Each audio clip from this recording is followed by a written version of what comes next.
Welcome to the Cult of Crafting. My name is Michael, and in this video I'll show you how to build a Ramshackle tower from scratch. I start by making a handful of H-beams. I did a tutorial on these a few weeks ago. There's a link in the description if you want to check it out. We're going to use these as supports for the tower. I'll need a platform for the minis to stand on, of course.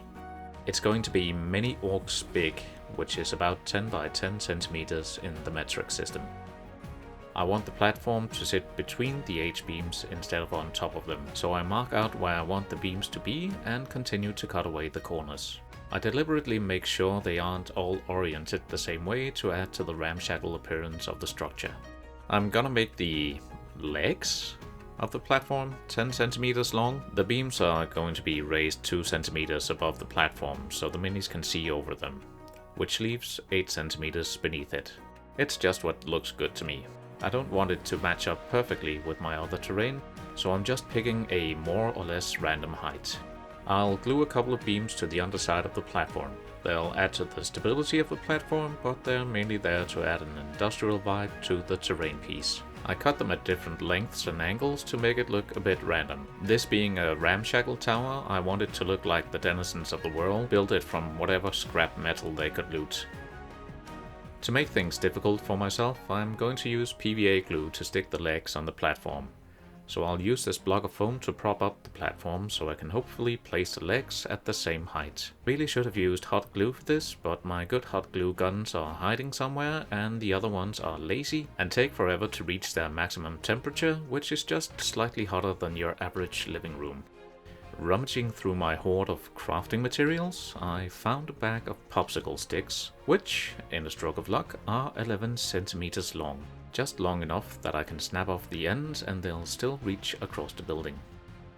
To make the wood look more stylized, I score it with a screwdriver and a pair of tweezers to make wood grain. Any small metal tool will probably work. I just picked up whatever was within arm's reach. To make the wood grain, I just make wavy strokes and curves of different lengths. I also roughen it up a bit and break off a few pieces. And then I glue them in place around the platform to form the basis of the battlements of our tower. I made sure in advance that a few different types of minis were able to peek over the edge. And I also glue them across the supports here and there to add to the ramshackle look. I add a piece of recyclable plastic straw and tie some string around it to look like a metal pipe and rope. To make metal panels, I cut the edges of some small pieces of cardboard with my wire cutters to make the edges irregular, which make them look jagged and sharp. I also cut out small notches and use my hand drill to make bullet holes. What I'm trying to do is to create a variety of materials to give it some personality to differentiate it. The tower is going to have rope, wire, chains, H-beams, metal panels, wood planks and panels, corrugated metal sheets and metal pipes. Of course, the paint job will help sell the effect. Not everything needs to be old and damaged. Sometimes it's nice to have the contrast between the worn and the new. Here I'm adding some corrugated paper with the backing removed. It peels right off. It's a good idea to use a variety of shapes and materials to add visual interest.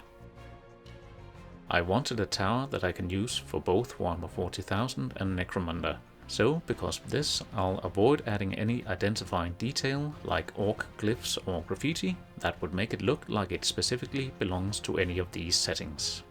I mainly play orcs, and this building should fit nicely in an orc encampment, as well as in the Underhive or on the Ash Wastes of Necromunda.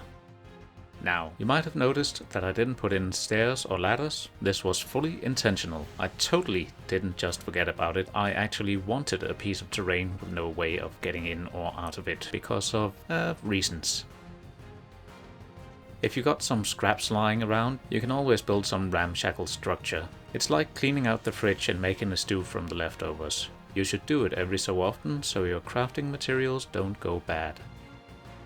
I'll be adding some barbed wire to the battlements as a deterrent to attackers and for something to get your minis tangled in. I'll leave a link in the description to a tutorial showing you how to make barbed wire yourself. To attach it to the tower, I'm running a wire through the coil that I'll tie around the battlements. I measured out the length of the wire so it's long enough to wrap around the tower 3 times. So that's also how many times I'm running it through the coil. The circumference of the tower is around 40 centimeters, and I used around 5 or 6 meters of floral wire to make the barbed wire for this project.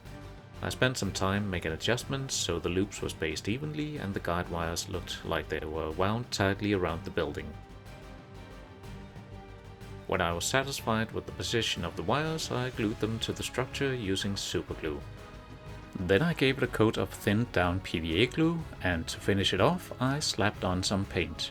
If you want to see more cardboard tutorials, check out this playlist. I hope this video was helpful. If you want more tips for crafting, join the cult by subscribing to the channel. If you have any questions, comments or suggestions for future videos, leave them in the comments. Thank you so much for watching, have a great day, and I'll see you in the next one.